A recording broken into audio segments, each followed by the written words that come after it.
Hello student, શેઠ Khimji Ramdas Kanya Vidyalaya Mandvi Kutch, standard 11, subject computer. Chapter 1ની શરૂઆત કરતાં પહેલાં આપણે સ્ટાન્ડર્ડ 11ના સિલેબસ વિશે ચર્ચા કરી લઈએ. સ્ટાન્ડર્ડ 11ની અંદર કુલ 13 ચેપ્ટર આવેલા છે. તેમાં પહેલું ચેપ્ટર છે મલ્ટીમીડિયાનો પરિચય. આ પહેલું ચેપ્ટર ટોટલી થિયરી ચેપ્ટર છે. તેમાં મલ્ટીમીડિયા શું છે, મલ્ટીમીડિયાનો ઉપયોગ શું છે અને તેના ઘટકો વિશે આપણે અભ્યાસ કરીશું. ત્યાર પછીનું બીજું, ત્રીજું, ચોથું અને પાંચમું આ 4 ચેપ્ટર એનિમેશનના ચેપ્ટર છે. એનિમેશન બનાવવા માટે આપણે સિન્ફિક સ્ટુડિયો નામના પ્રોગ્રામનો ઉપયોગ કરીશું. ત્યાર પછીનું છઠ્ઠું, સાતમું અને આઠમું ચેપ્ટર યુનિક્સ ચેપ્ટર છે. યુનિક્સ મતલબ કે લિનક્સ. તો આની અંદર આપણે ઉબુન્ટુ ઓપરેટિંગ સિસ્ટમનો ઉપયોગ કરીશું. જે રીતે અત્યારે આપણે વિન્ડોઝ ઓપરેટિંગ સિસ્ટમનો ઉપયોગ કરીએ છીએ તે રીતે છઠ્ઠા, સાતમા અને આઠમા ચેપ્ટરની અંદર આપણે ઉબુન્ટુ ઓપરેટિંગ સિસ્ટમનો ઉપયોગ કરવાનો છે. ત્યાર પછીનું 9મું, 10મું, 11મું અને 12મું આ 4 ચેપ્ટર ડેટાબેઝના ચેપ્ટર છે. ડેટાબેઝ મતલબ કે રેકોર્ડ. હવે સ્કૂલના ડેટાબેઝ બનાવવો હોય તો સ્કૂલના ડેટાબેઝમાં શું આવશે? તો સ્ટુડન્ટનો રેકોર્ડ આવશે. તે જ રીતે એરપોર્ટ માટેનો ડેટાબેઝ બનાવવો હોય તો એરપોર્ટમાં કયા રેકોર્ડ આવશે? તો પેસેન્જર માટેના રેકોર્ડ. તો 9, 10, 11 અને 12માં આપણે ડેટાબેઝ વિશે શીખીશું. ત્યાર પછીનું 13મું ચેપ્ટર છે તાજેતરના પ્રવાહો અને ટેકનોલોજી. તો આ ચેપ્ટરની અંદર આપણે અત્યારની જે લેટેસ્ટ ટેકનોલોજી છે તે ટેકનોલોજી વિશેનો અભ્યાસ કરીશું. તો સ્ટાન્ડર્ડ 11માં આપણે આ 13 ચેપ્ટરોનો અભ્યાસ કરવાનો છે. તો હવે શરૂ કરીએ ચેપ્ટર 1 મલ્ટીમીડિયાનો પરિચય. તો શરૂ કરીએ મલ્ટીમીડિયાનો પરિચય. મલ્ટીમીડિયાનો પરિચય લેતા પહેલાં આપણે મલ્ટીમીડિયાની જરૂરિયાત શા માટે ઊભી થઈ છે અને મલ્ટીમીડિયાનો ઉપયોગ શેના માટે કરવામાં આવે છે તે જોઈ લઈએ. તો અહીં લખ્યું છે કે સંચારણ એટલે કે કોમ્યુનિકેશન આપણા જીવનનો અભિન્ન ભાગ છે. તો અભિન્ન ભાગ છે મતલબ કે તો આપણા જીવનમાં કોમ્યુનિકેશન વગર કોઈ જ કાર્ય શક્ય નથી. એકબીજાની સાથે માહિતીની આપ-લે કર્યા વગર આપણે કોઈ કાર્ય કરી શકતા નથી. તેથી જ કોમ્યુનિકેશન એ આપણા જીવનનો અભિન્ન ભાગ છે તેવું અહીં કહ્યું છે. ત્યાર પછી સંચારણ માટે આપણે રેડિયો, વર્તમાનપત્ર, ટેલિવિઝન, થિયેટર, મૂવી ફિલ્મો, ઇન્ટરનેટ અને અન્ય વિવિધ માધ્યમોનો ઉપયોગ કરીએ છીએ. તમને ખબર જ હશે કે કોઈ કોમ્યુનિકેશન કરવું હોય તો તેના માટે આપણે ટેલિવિઝન છે કે ઇન્ટરનેટ છે, ન્યૂઝપેપર છે વગેરે જેવા માધ્યમોનો આપણે ઉપયોગ કરીએ છીએ.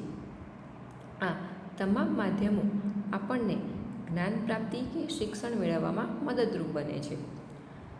વિવિધ પ્રકારના દર્શકો સમક્ષ અર્થપૂર્ણ સંદેશ રજૂ કરવા માટે સંચારણનું એક જ માધ્યમ પૂરતું હોતું નથી. હવે અહીં એવું કહેવા માગે છે કે કોઈની સામે આપણે આપણો કોઈ સંદેશો અથવા કોઈ મેસેજ રજૂ કરવો હોય તો તેના માટે કોમ્યુનિકેશન માટેનું એક માધ્યમ જ પૂરતું હોતું નથી. તો આ આપણે ઉદાહરણથી સમજીએ કે અહીં લખ્યું છે કે જેમ કે કોઈ મિત્ર સાથે ટેલિફોન પર વાત કરતી વખતે તેનો અવાજ સાંભળી શકાય છે પરંતુ તેના ચહેરાના હાવભાવ જોઈ શકાતા નથી. મતલબ કે તમે કોઈ ટેલિફોન પર કોઈ જોડે વાત કરો છો ત્યારે ફક્ત તમે તેનો અવાજ જ સાંભળી શકો છો. તેના ફેસના હાવભાવ આપણે જોઈ શકતા નથી.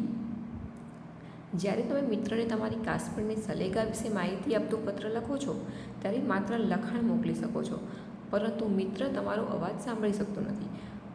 આમાં એવું કહ્યું છે કે ધારો કે તમે કોઈ કાશ્મીરે ફરવા ગયા છો અને તેની માહિતી આપતો પત્ર તમે તમારા મિત્રને લખો છો તો તેમાં માત્ર લખાણ જ હોય છે. એ વખતે મિત્ર તમારો અવાજ સાંભળી શકતો નથી. અને ટેલિફોન પર વાત કરતી વખતે શું થાય છે? તો મિત્ર એ તમારો અવાજ સાંભળી શકે છે, તમારા ચહેરાના હાવભાવને જોઈ શકતો નથી. ત્યાર પછી લખ્યું છે કે જો તમે પત્ર સાથે ચિત્રો પણ મોકલશો તો તે સલેગા દરમિયાન તમે અનુભવેલા આનંદની કલ્પના કરી શકશે. હવે જો આ જે અવાજ છે, લખાણ છે તેની સાથે તમે તેની સાથે ચિત્રો પણ મોકલશો તો તમારો મિત્ર છે એ તમે જે આનંદ અનુભવ્યો છે તેની કલ્પના વધારે સારી રીતે કરી શકશે. અને આમ છતાં તમે વિડીયો ક્લિપ મોકલશો તો તે તમે અનુભવેલા આનંદને વધુ સારી રીતે કલ્પી શકશે. હવે આ જ પરિસ્થિતિને તમે જો વિડીયોથી મોકલશો તમારા મિત્રને તો તેની કલ્પના વધુ સારી રીતે કરી શકશે. આનો મતલબ અહીં એમ કહેવા માગે છે કે તમે જેટલા વધુ માધ્યમોનો ઉપયોગ કરશો તે જ રીતે તમારું જે સંચારણ છે એ સંચારણ વધુ સારું અને સમજણપૂર્વકનું બનશે. અહીંયા આગળ લખ્યું છે કે આમ માહિતીના વધુ માધ્યમોનો ઉપયોગ કરવાથી સંચારણની અસરકારકતા વધારી શકાય છે. સંચારણને વધુ પ્રભાવશાળી બનાવવા માટે મલ્ટીમીડિયાનો ઉપયોગ કરવામાં આવે છે. તો મલ્ટીમીડિયાનો ઉપયોગ શેના માટે કરવામાં આવે છે? તો કે કોમ્યુનિકેશન છે તે કોમ્યુનિકેશનને વધુ પ્રભાવશાળી અને સમજણપૂર્વકનું બનાવવા માટે આપણે મલ્ટીમીડિયાનો ઉપયોગ કરવામાં આવે છે. તો આ પ્રકરણમાં આપણે મલ્ટીમીડિયા, તેના મૂળભૂત ઘટકો અને મલ્ટીમીડિયા વિનિયોગો વિશે અભ્યાસ કરીશું. હવે આગળ જોઈએ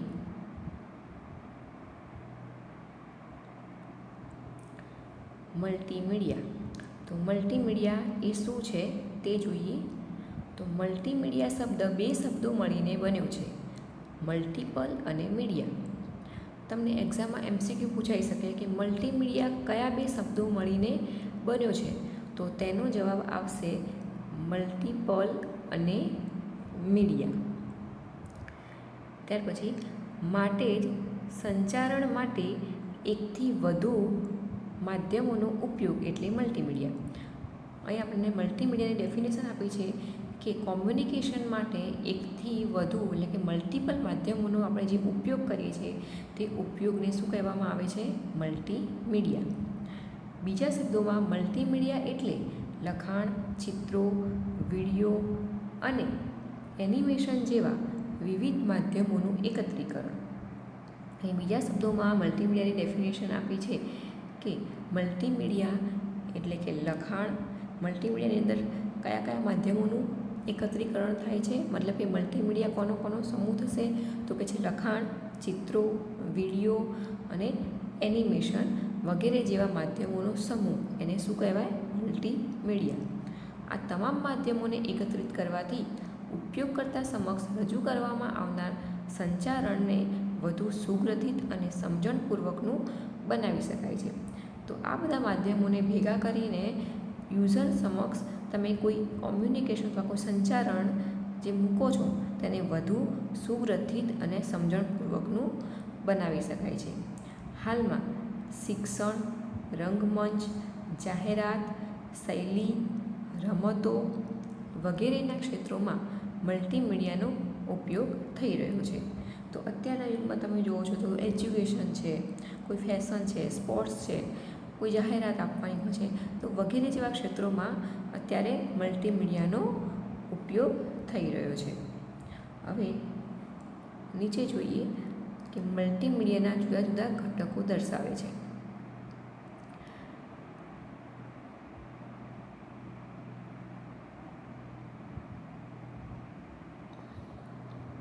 હવે અહીં આગળ તમે જોઈ શકો છો કે એક ફિગર દર્શાવી છે મલ્ટીમીડિયાના ઘટકોની. અહીં આકૃતિમાં તમે જોઈ શકો છો કે વચ્ચે મલ્ટીમીડિયાનું એક બોક્સ બનાવેલું છે અને તેની આજુબાજુ તેના 5 ઘટકોને દોર્યા છે. તેમાં પહેલું છે ટેક્સ્ટ. ટેક્સ્ટ મતલબ કે લખાણ. ત્યાર પછી છે ઓડિયો. ઓડિયો મતલબ કે ધ્વનિ. પછી છે ગ્રાફિક્સ. ગ્રાફિક્સ એનો અર્થ થાય છે ચિત્ર. અને ત્યાર પછી છે એનિમેશન. એનિમેશન મતલબ કે એ એક ટાઈપનું વિડીયો જેવું છે, મતલબ કે જે ચિત્ર સ્થિર હોય છે તેને આપણે ગ્રાફિક્સ કહીએ છીએ, પરંતુ હરતા ફરતા કોઈ ચિત્ર હોય તેને આપણે એનિમેશન કહીએ છીએ. અને ત્યાર પછીનું 5મું છે વિડીયો. તો આ 5 મલ્ટીમીડિયાના ઘટકો છે. ત્યાર પછી આકૃતિની નીચે જોઈએ તો આ માધ્યમોના ઘટકોનો વિકાસ કરવા માટે કમ્પ્યુટર અગત્યનો ભાગ ભજવે છે. લખાણ, ચિત્રો, ધ્વનિ, વિડીયો અને એનિમેશનને ચલાવી શકતા કમ્પ્યુટરો કેટલીકવાર મલ્ટીમીડિયા કમ્પ્યુટરના નામથી પણ ઓળખાય છે. તો અહીંયા આગળ એવું કહેવામાં આવ્યું છે કે આ જે મલ્ટીમીડિયાના ઘટકો છે તે ઘટકોને બનાવવા માટે, એનો વિકાસ કરવા માટે કમ્પ્યુટર બહુ અગત્યનો ભાગ ભજવે છે. હવે જે આવું જે કોમ્પ્યુટર છે કે જે લખાણ છે, ચિત્રો છે, ધ્વનિ, વિડીયો અને એનિમેશનને ચલાવી શકે છે તેવો કમ્પ્યુટરને કયા નામથી ઓળખવામાં આવે છે? તો મલ્ટીમીડિયા કમ્પ્યુટર. હવે આપણે નેક્સ્ટ જોઈએ. હવે અહીં આકૃતિમાં તમે જોઈ શકો છો કે મલ્ટીમીડિયાના ઘટકોનો ઉપયોગ કઈ રીતે થાય છે. તો અહીં તમે આકૃતિમાં જોઈ શકો છો કે તેમાં તમને લખાણ પણ દેખાય છે, ગ્રાફિક્સ પણ દેખાય છે, એનિમેશનનું પણ દેખાય છે. મતલબ કે મલ્ટીમીડિયાના જેટલા પણ ઘટકો છે તે બધા ઘટકોનો અહીં આગળ ઉપયોગ કરેલો છે. હું તમને બતાવું. તો પહેલાં જોઈએ આપણે કે ટેક્સ્ટ મતલબ કે લખાણ. તો મલ્ટીમીડિયાના અહીં ચિત્રમાં તમે જોઈ શકો છો કે આ ભાગમાં શું લખ્યું છે? તો લખાણ. તો અહીં આગળ લખાણ ઘટકનો ઉપયોગ કર્યો છે, મતલબ કે ટેક્સ્ટ. ત્યાર પછી જોઈએ તો ગ્રાફિક્સ મતલબ કે ઇમેજ, ચિત્ર. તો અહીં તમે જોઈ શકો છો કે અહીં આગળ ચિત્રનો ઉપયોગ કર્યો છે. અહીં આકૃતિમાં તમે જોઈ શકો છો કે અહીં આગળ ઇમેજ વાપરી છે. તો ત્યાર પછીનું ઘટક છે એનિમેશન. તો અહીં આગળ તમે જોઈ શકો છો કે અહીં આગળ એ ચિત્ર બતાવ્યું છે. તો એ ચિત્ર કેવું છે? તો એનિમેશન જેવું છે. તો અહીં આગળ તમે જોઈ શકો છો કે અલગ અલગ બધા ઘટકોનો ઉપયોગ કરીને એક એટ્રેક્ટિવ પેજ બનાવેલું છે.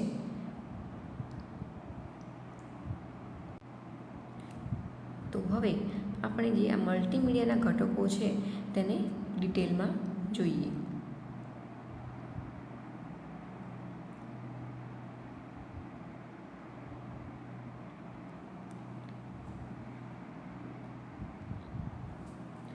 તો જોઈએ મલ્ટીમીડિયાના ઘટકો. મલ્ટીમીડિયાને લખાણ, ધ્વનિ, ચિત્રો, વિડીયો અને એનિમેશન જેવા વિવિધ ઘટકોના સમૂહ તરીકે વ્યાખ્યાયિત કરી શકાય તે આપણે જોયું. હવે આ દરેક ઘટક વિશે માહિતી મેળવીએ. તો હવે આ મલ્ટીમીડિયાના જે 5 ઘટકો છે લખાણ, ધ્વનિ, ચિત્રો, વિડીયો અને એનિમેશન, આ બધાનો સમૂહને શું કહેવામાં આવે છે? તો મલ્ટીમીડિયા. હવે આ દરેક ઘટક વિશે આપણે માહિતી મેળવવાની છે. તેમાં પહેલું છે લખાણ એટલે કે ટેક્સ્ટ. તો તે જોઈએ કે કોઈપણ વિષયની રજૂઆત માટે તેમાં લખાણ ઉમેરવાની ક્રિયા એ મલ્ટીમીડિયાનું એક પાયારૂપ પગલું છે. હવે કોઈપણ વિષયની રજૂઆત કરવી હોય તો તેના માટે તમે કોઈ ટેક્સ્ટ ઉમેરો છો તો તે મલ્ટીમીડિયાનું એક પાયારૂપ પગલું છે. મતલબ કે ટેક્સ્ટ એક બેઝિક વસ્તુ છે કે તમારે કોઈ વિષયની રજૂઆત કરવી છે તો તેના માટે તમે ટેક્સ્ટ ઉમેરો છો તેમાં, તો એક બેઝિક છે. ત્યાર પછી કે ઉપયોગકર્તાને માહિતી પૂરી પાડવા માટે લખાણનો ઉપયોગ કરવામાં આવે છે. મલ્ટીમીડિયા રજૂઆતમાં લખાણ અને શબ્દોનો યોગ્ય ઉપયોગ ઉપયોગકર્તા સુધી યોજનાઓ અને સંદેશા પહોંચાડવા માટે ઘણો મદદરૂપ બને છે. તો આ જે ટેક્સ્ટ છે, ટેક્સ્ટ ઘટક એ મલ્ટીમીડિયાની રજૂઆતમાં જે ઉપયોગકર્તા છે તેના સુધી કોઈ સંદેશો પહોંચાડવો હોય તો તેના માટે આ ટેક્સ્ટ છે એ ખૂબ મદદરૂપ થાય છે. ત્યાર પછી શબ્દ, લીટી કે ફકરા એમ કોઈ પણ સ્વરૂપે લખાણ હોઈ શકે છે. તો આ લખાણ કોઈ શબ્દ સ્વરૂપે હોઈ શકે છે, લીટી સ્વરૂપે અથવા તો ફકરા સ્વરૂપે પણ હોઈ શકે છે. ત્યાર પછી મલ્ટીમીડિયા માટે લખાણ સ્વરૂપની વિગતો દર્શાવવા માટે કોઈ પણ ટેક્સ્ટ એડિટરનો ઉપયોગ કરી શકાય છે. તો હવે મલ્ટીમીડિયામાં લખાણને ઉમેરવું હોય તો તેના માટે શાનો ઉપયોગ કરી શકાય છે? તો ટેક્સ્ટ એડિટરનો. તમે આવા કોઈ પણ ટેક્સ્ટ એડિટરનો ઉપયોગ કરી શકો છો. ધારો કે સાઇટ ટેક્સ્ટ એડિટર છે, નોટપેડ છે, કોઈ વર્ડ છે, માઇક્રોસોફ્ટ વર્ડ કહીએ, વર્ડપેડ છે, તો વગેરે જેવા ટેક્સ્ટ એડિટરનો તમે ઉપયોગ કરી શકો છો. જો કે તેમાં વિશિષ્ટ અસર મેળવવા ગ્રાફિક સોફ્ટવેર જરૂરી છે. વ્યવસાયિક જરૂરિયાત માટે મલ્ટીમીડિયા સોફ્ટવેર દ્વારા લખાણના જુદા જુદા પ્રકાર, કદ, રંગ અને શૈલી મેળવી શકાય છે. હવે આ જે લખાણ છે એ લખાણને વિશિષ્ટ અસર આપવી હોય તો તેના માટે ગ્રાફિક સોફ્ટવેર જરૂરી છે.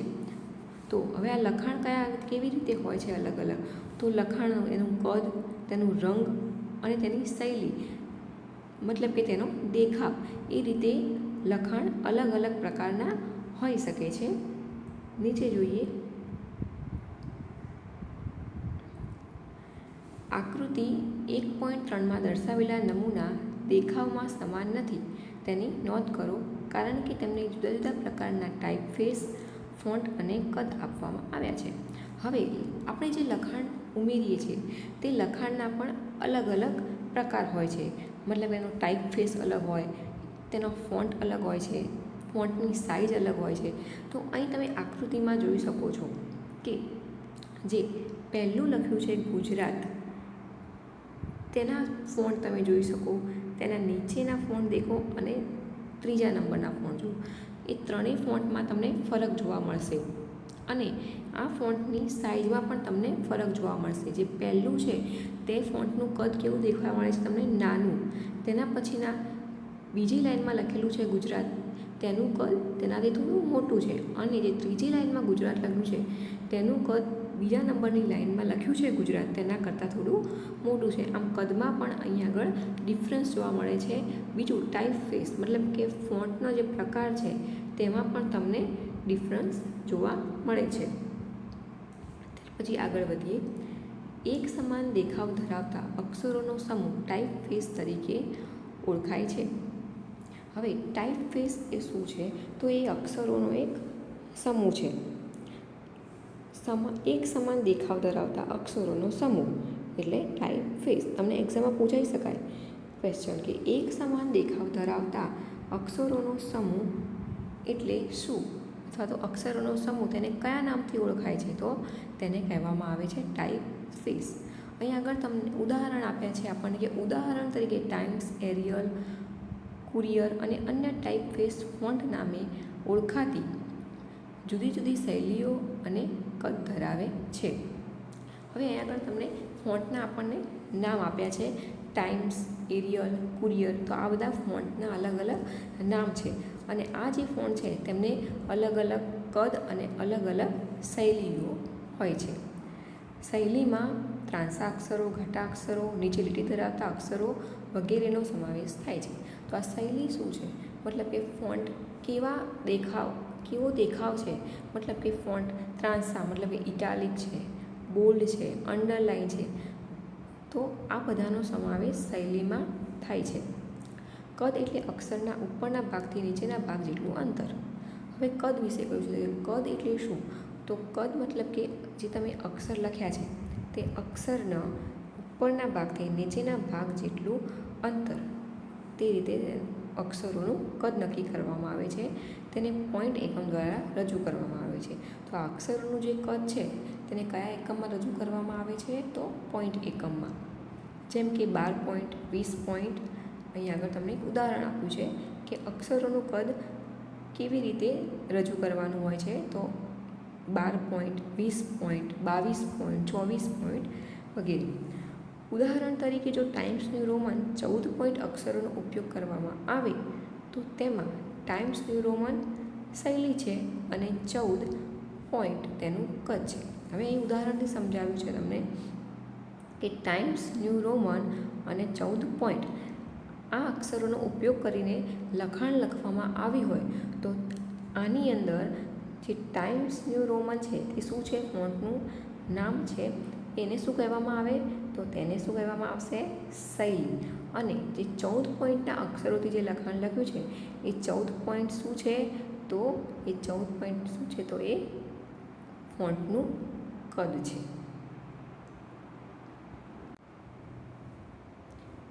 ત્યાર પછી નેક્સ્ટ જોઈએ.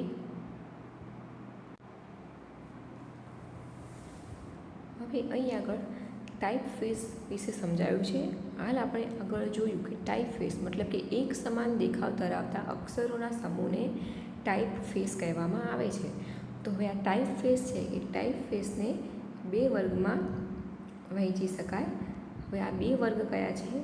તો સેરિફ અને સાન્સ સેરિફ. ટાઇપફેસને કયા બે વર્ગમાં વહેંચી શકાય છે? તો સેરિફ અને સાન્સ સેરિફ. આ તમને એક્ઝામમાં MCQ પૂછાઈ શકાય.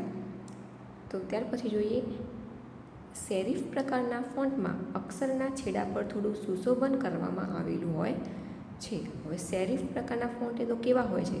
તો સેરિફ પ્રકારના ફોન્ટમાં શું હોય છે? તો જે અક્ષરના છેડા હોય છે તે છેડા પર થોડું સુશોભન કરવામાં આવેલું હોય છે. ટાઈમ્સ, સેન્ચુરી, બુકમેન વગેરે સેરિફ ફોન્ટના ઉદાહરણ છે. હવે એક્ઝામમાં આ MCQ પણ તમને પૂછાઈ શકે કે કયા પ્રકારના ફોન્ટમાં અક્ષરના છેડા પર થોડું સુશોભન કરવામાં આવેલું હોય છે? તો તેનો જવાબ શું આવશે? તો સેરિફ. અને બીજું એ કે તમને સેરિફ ફોન્ટના ઉદાહરણ વિશે પણ પૂછી શકે કે નીચેનામાંથી કયા સેરિફ ફોન્ટના ઉદાહરણ છે? તો ટાઈમ્સ, સેન્ચુરી અને બુકમેન આ જે ત્રણ જે છે તે ત્રણ સેરિફ ફોન્ટના ઉદાહરણ છે. ત્યાર પછી નેક્સ્ટ જોઈએ લીટીમાં આવેલ લખાણને વધુ સરળતાપૂર્વક વાંચી શકાતા હોવાને કારણે સેરિફ ફોન્ટનો ઉપયોગ છાપેલા પાના માટે વધુ કરવામાં આવે છે. સામાન્ય રીતે મોટા પ્રમાણમાં લખાણનું વાંચન કરવાનું હોય ત્યારે તેનો ઉપયોગ કરવામાં આવે છે. હવે અહીં આગળ એવું કહ્યું છે કે આ જે સેરિફ પ્રકારના ફોન્ટ છે તે સેરિફ પ્રકારના જે ફોન્ટ છે તે સરળતાપૂર્વક વાંચી શકાતા હોવાને લીધે છાપેલા પાના માટે તેનો વધુ ઉપયોગ કરવામાં આવે છે. મતલબ કે મોટા પ્રમાણમાં લખાણનું વાંચન કરવાનું હોય ત્યારે કયા ફોન્ટનો વધારે ઉપયોગ થાય? સેરિફ પ્રકારના ફોન્ટનો. ત્યાર પછી જોઈએ બીજી તરફ નામ સૂચવે છે તે મુજબ સાન્સ સેરિફ. હવે આપણે જોઈએ સાન્સ સેરિફ વિશે. તો સાન્સ સેરિફ મતલબ એ શું છે? તો ફ્રેન્ચ ભાષામાં સાન્સનો અર્થ વગર થાય છે. શું થાય છે? ફ્રેન્ચ ભાષામાં સાન્સનો અર્થ થાય છે વગર. સુશોભન વગરના ફોન્ટ છે. તો આપણે આગળ જોયું કે સેરિફ જે હતા એ સેરિફમાં કેવા પ્રકારના ફોન્ટ હતા? તો તેમાં અક્ષરના છેડા પર થોડું સુશોભન કરવામાં આવેલું હતું. અને તેનાથી ઉલટું તો આ સાન્સ સેરિફમાં જે ફોન્ટ છે તે કેવા હોય છે? તો સુશોભન વગરના ફોન્ટ. તો MCQ પૂછી શકાય તમને એક્ઝામમાં કે કયા પ્રકારના ફોન્ટ સુશોભન વગરના હોય છે? તો સાન્સ સેરિફ પ્રકારના ફોન્ટ. કયા ફોન્ટ? તો સાન્સ સેરિફ પ્રકારના ફોન્ટ એ સુશોભન વગરના હોય છે. ત્યાર પછી છે કે એરિયલ, વર્દાના અને હેલ્વેટિકા સાન્સ સેરિફ પ્રકારના ફોન્ટના ઉદાહરણ છે. તો એક્ઝામમાં તમને આ MCQ પણ પૂછાય કે નીચેનામાંથી સાન્સ સેરિફ પ્રકારના ફોન્ટના ઉદાહરણ કયા છે? તો તેના જવાબ કયા આવશે? તો કે એરિયલ, વર્દાના અને હેલ્વેટિકા એ સાન્સ સેરિફ પ્રકારના ફોન્ટના ઉદાહરણ છે. ત્યાર પછી લઈએ તેનો ઉપયોગ સામાન્ય રીતે મથાળા કે શીર્ષક માટે કરવામાં આવે છે. તો શેના માટે ઉપયોગ થાય છે આનો ઉપયોગ? તો કે મથાળા કે શીર્ષક માટે. મથાળા અને શીર્ષક માટે આ સાન્સ સેરિફ પ્રકારના ફોન્ટનો ઉપયોગ થાય છે. ત્યાર પછી પરંતુ કમ્પ્યુટરના સ્ક્રીન પર ઓછા રેઝોલ્યુશનના કારણે સેરિફ ફોન્ટને વાંચવા સાન્સ સેરિફ કરતાં મુશ્કેલ હોય છે. તો કમ્પ્યુટરની સ્ક્રીનનું જે રિઝોલ્યુશન કહેવાય એ ઓછા રિઝોલ્યુશનને કારણે સેરિફ ફોન્ટને વાંચવા શું છે? સાન્સ સેરિફ કરતાં થોડા મુશ્કેલ હોય છે. હવે અહીં આકૃતિમાં ટાઇપફેસના ઉદાહરણ દર્શાવ્યા છે તે જોઈ લઈએ. તો અહીં આગળ સેરિફ અને સાન્સ સેરિફ આ બંને ફોન્ટના ઉદાહરણ દર્શાવ્યા છે. પહેલું જે છે તે છે સેરિફ ફોન્ટનું ઉદાહરણ. તો સેરિફ ફોન્ટ કેવા હોય છે? તો આપણે જોયું કે તેમાં અક્ષરોને સુશોભન મતલબ કે છેડાથી અક્ષરોને સુશોભન કરેલું હોય છે. તો તમે જોઈ શકો છો અહીં આગળ એ તમે જુઓ છો તો એના જે છેડા છે તો છેડાની ઉપર શું થોડો મતલબ કે સહેજ વળેલા છે, મતલબ કે તેમાં થોડું સુશોભન કરેલું હોય છે. અને તેનાથી અહીં આગળ તમે જુઓ સાન્સ સેરિફની અંદર તમે એ જોઈ શકો છો. તો આ એમાં કંઈ સુશોભન કરેલું છે નહીં, મતલબ કે તે સીધા છે. તો આ છે સેરિફ ફોન્ટ અને સાન્સ સેરિફ ફોન્ટનું ઉદાહરણ. ત્યાર પછી નેક્સ્ટ જોઈએ.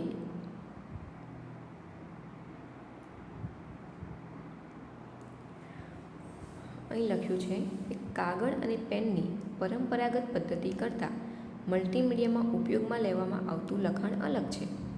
પરંપરાગત રીતમાં લખાણનો ઉપયોગ કરીને માહિતી અભિવ્યક્ત કરવામાં આવે છે, જ્યારે મલ્ટીમીડિયામાં લખાણ સાથે અન્ય ઘટકોનો સમાવેશ પણ થઈ શકે છે. હવે પરંપરાગત પદ્ધતિ મતલબ કે જૂની જે પદ્ધતિ હતી તેમાં આપણે કાગળ અને પેનનો ઉપયોગ કરીને લખાણ લખતા હતા, પરંતુ મલ્ટીમીડિયામાં જે લખાણ આપણે લખીએ છીએ તે તેનાથી થોડું અલગ છે. મતલબ કે કાગળ પેનથી આપણે ખાલી લખાણ જ લખતા હતા, જ્યારે મલ્ટીમીડિયામાં જે આપણે લખાણ લખીશું તેના સાથે આપણે અન્ય ઘટકોનો પણ સમાવેશ કરી શકીએ છીએ. ત્યાર પછી આ મલ્ટીમીડિયામાં માહિતીની રજૂઆત ઉપયોગકર્તા સમક્ષ એટલી સરળ હોવી જોઈએ કે જેથી તે ગૂંચવાઈ ન જાય. તો મલ્ટીમીડિયામાં જે આપણે માહિતીની રજૂઆત કરીશું તે રજૂઆત કેવી હોવી જોઈએ? તો સરળ એકદમ, કે જેનાથી જે ઉપયોગકર્તા છે તે ઉપયોગકર્તા તે ગૂંચવાઈ ન જાય. ઉપયોગકર્તાનું ધ્યાન દોરવા માટે મલ્ટીમીડિયામાં આવેલ લખાણ સંક્ષિપ્ત, મુદ્દાસર અને આકર્ષક હોવું જોઈએ. તો આ જે લખાણ આપણે લખીએ છીએ મલ્ટીમીડિયાની અંદર તે લખાણ કેવું હોવું જોઈએ? તો સંક્ષિપ્ત, મુદ્દાસર અને આકર્ષક હોવું જોઈએ. હવે નેક્સ્ટ જોઈએ આપણે અહીં આગળ. હવે મલ્ટીમીડિયામાં આપણે લખાણનો ઉપયોગ કઈ રીતે કરી શકીશું તેની રજૂઆત કરી છે. અહીં લખ્યું છે, ધારો કે આપણે ઓપન ઓફિસ ઇમ્પ્રેસ, આ ઓપન ઓફિસ ઇમ્પ્રેસ એ શું છે? તો એક ઓપન ઓફિસ સ્યુટનો પ્રોગ્રામ છે. તો તેનો ઉપયોગ કરી ગુજરાત ટુરિઝમ માટે એક રજૂઆત તૈયાર કરવાની છે. સૌપ્રથમ આ માટે ગુજરાત ટુરિઝમના શીર્ષક સાથે મુખ્ય પાનું બનાવીશું. આ માટે આપણે સામાન્ય લખાણ ટાઈપ કરી શકીએ, પરંતુ લખાણને આકર્ષક સ્વરૂપે રજૂ કરવા ફોન્ટ વર્કનો ઉપયોગ કરી શકાય. લખાણની રચના કરવા માટેના પગલાં નીચે જણાવ્યા છે. તો હવે ઓપન ઓફિસ ઇમ્પ્રેસની અંદર આપણે એક શીર્ષકવાળું એક પેજ બનાવવાનું છે ગુજરાત ટુરિઝમના નામથી. તો તેના માટે આપણે લખાણને એક આકર્ષક સ્વરૂપમાં રજૂ કરવાનું છે. તેના માટે અહીં લખ્યું છે કે ફોન્ટ વર્કનો ઉપયોગ કરવાનો છે. તો આપણે આગળ જે પગલાં બતાવ્યા છે તે પ્રમાણે આપણે આગળ જઈએ. તો તેમાં પહેલું પગલું લખ્યું છે કે ઓપન ઓફિસ ઇમ્પ્રેસમાં નવી એટલે કે કોરી રજૂઆત ખોલો. તો ઓપન ઓફિસ ઇમ્પ્રેસ ઓપન કરીને એક નવી રજૂઆત ખોલવાની છે, મતલબ કે નવું પેજ ખોલવાનું છે. તેમાં વ્યૂ નામના મેનુ બારમાંથી નેક્સ્ટ પણ છે કે વ્યૂ, ટૂલબાર્સ અને ડ્રોઈંગ. વ્યૂ નામના મેનુ બારમાંથી વ્યૂ પર ક્લિક કરશો, એમાંથી ટૂલબાર્સ અને ટૂલબાર્સમાંથી ડ્રોઈંગ પર ક્લિક કરો. આમ કરવાથી ડ્રોઈંગ ટૂલબાર રજૂ કરવામાં આવશે. ત્યાર પછી ત્રીજું છે કે ડ્રોઈંગ ટૂલબાર પર ફોન્ટ વર્ક ગેલેરીના આઇકોન એ પર ક્લિક કરો. હવે ડ્રોઈંગ ટૂલબાર જે ઓપન થશે તેમાં ફોન્ટ વર્ક ગેલેરીનું એક આઇકોન હોય છે, જે તમને અહીં દર્શાવ્યું છે. આ રીતનું એક બટન જોવા મળશે તમને.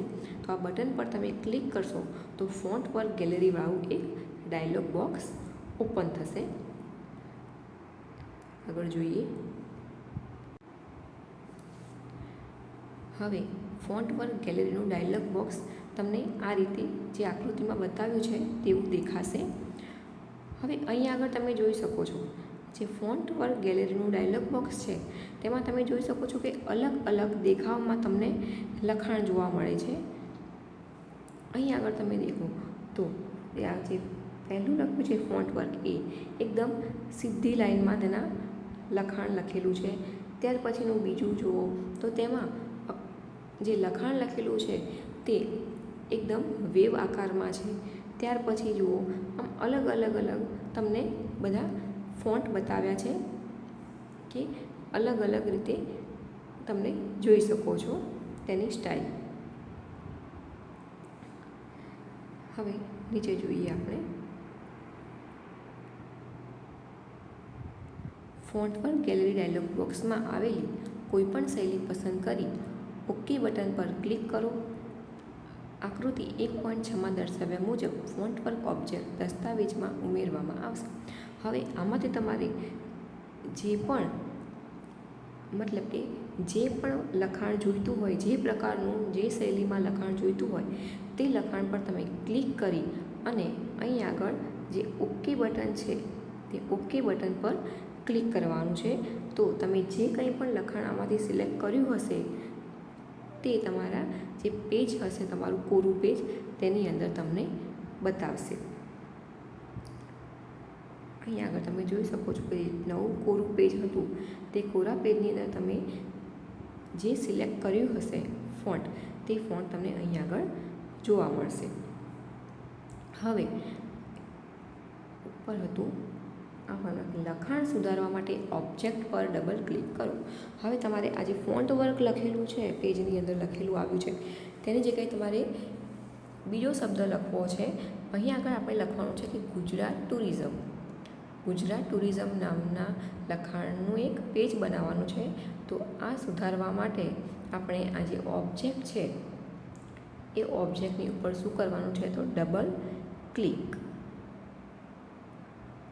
હવે તેની પર ડબલ ક્લિક કરશો ત્યારે તમે લખાણ બદલી શકો છો અને ફોન્ટ વર્કની જગ્યાએ તમારે શું લખવાનું છે, તો ગુજરાત ટુરિઝમ. શું લખવાનું છે, તે લખાણની જગ્યાએ ગુજરાત ટુરિઝમ. હવે આ લખાણ લખાઈ જાય પછી તમારે શું કરવાનું છે કે કીબોર્ડની ઉપર એસ્કેપ કી હોય છે, કીબોર્ડની અંદર સૌથી પહેલી જે કી છે તેને એસ્કેપ કી કહેવામાં આવે છે. તો તે એસ્કેપ કીને પ્રેસ કરવાની છે. ત્યાર પછી જોઈએ નેક્સ્ટ. હવે અહીં આગળ તમે જોઈ શકો છો કે કીબોર્ડની એસ્કેપ કી પ્રેસ કરશો ત્યારે તમે એ આકૃતિમાં જોઈ શકો છો કે ગુજરાત ટુરિઝમ લખાણ સાથેની એક તે સ્લાઇડ જોવા મળશે. તો આ રીતે મલ્ટીમીડિયાની અંદર કોઈ લખાણને ઉમેરવું હોય તો આ રીતે તમે ફોન્ટ વર્ક ગેલેરીનો ઉપયોગ કરીને અલગ અલગ શૈલીમાં આવી રીતે ફોન્ટ એડ કરી શકો છો. હવે ત્યાર પછી આ જે ફાઇલ છે તે ફાઇલને તમે સેવ કરી શકો છો. તો આ રીતે લખાણ સાથેની સ્લાઇડ તૈયાર કરી શકાય છે. તો અહીં આગળ મલ્ટીમીડિયાનું જે લખાણ ઘટક છે તેની સમજૂતી અહીં આગળ પૂરી થાય છે. હવે આપણે તેનો બીજો ઘટક છે ધ્વનિ, તેની ચર્ચા કરીશું.